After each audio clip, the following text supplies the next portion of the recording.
although that remains the expectation at this point, and finds himself in an interesting position moving forward. One potential landing spot, the Pittsburgh Steelers.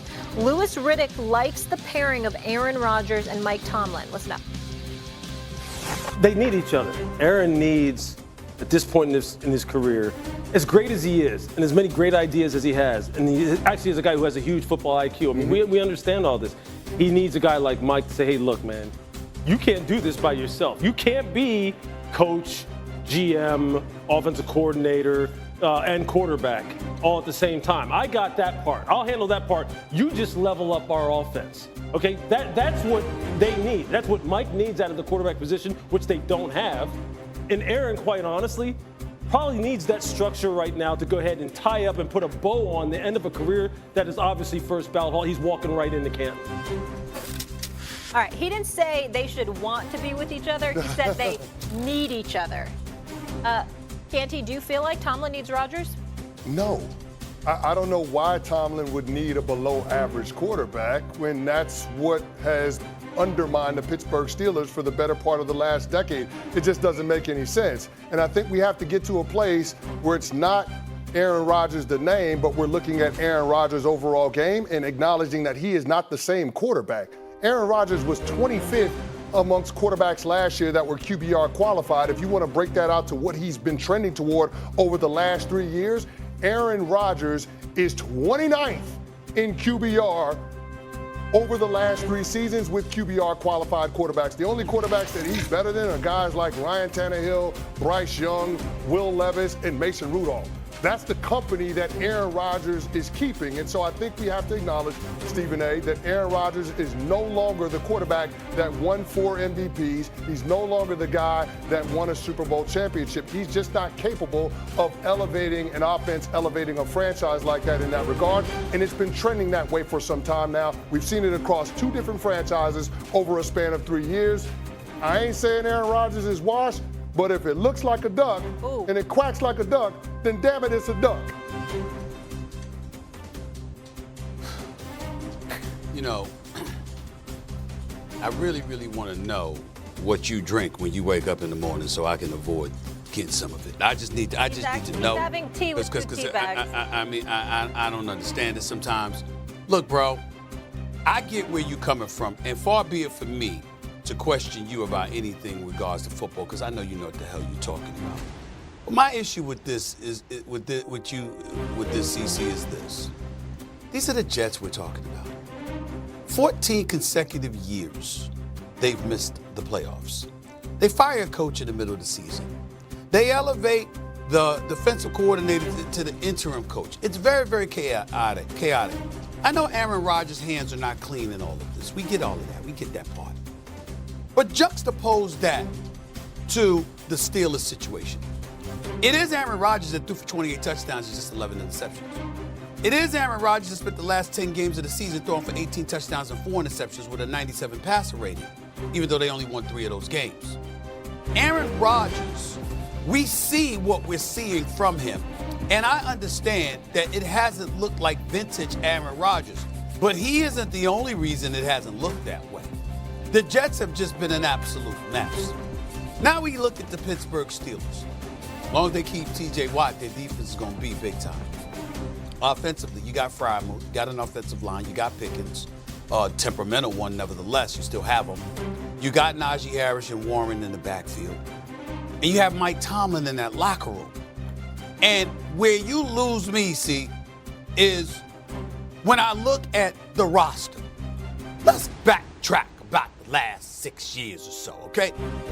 We got Big Ben Roethlisberger that waited about 2 years, retired about 2 years too late. He was a statue in the pocket. Okay, we know that, right?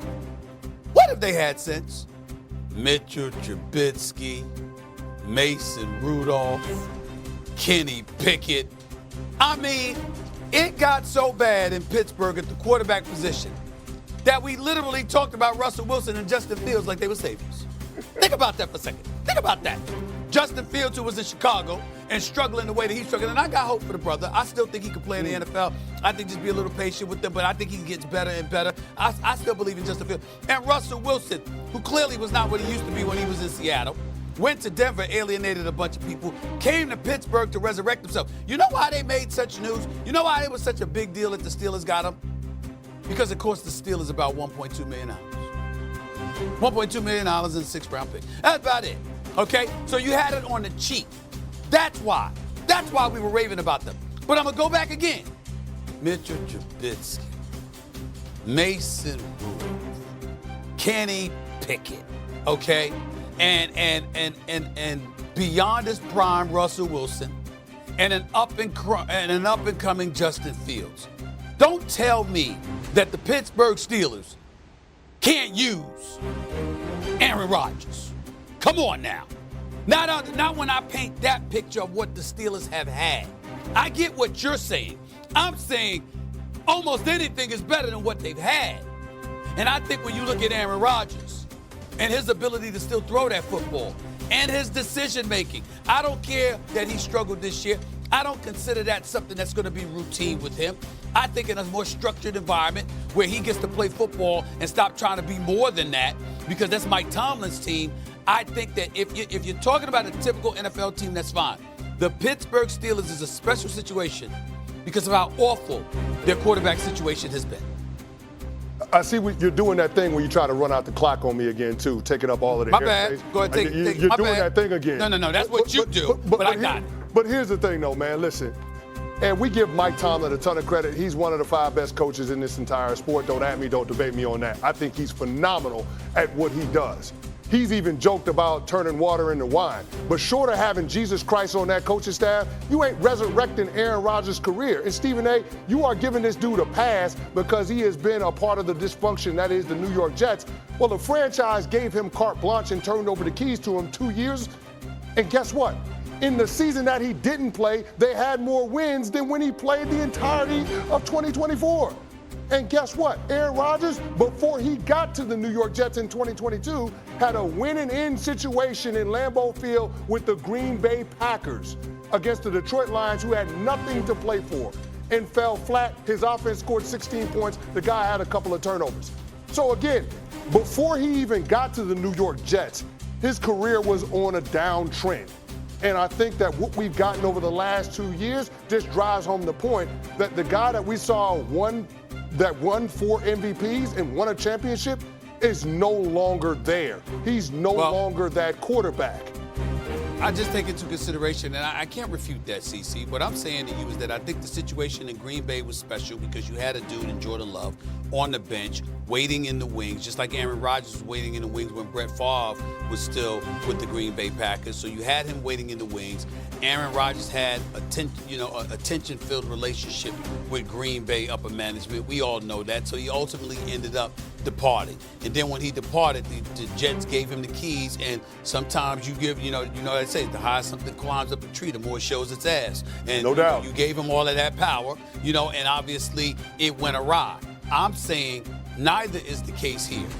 The Pittsburgh Steelers organization certainly wouldn't be accused of lacking structure.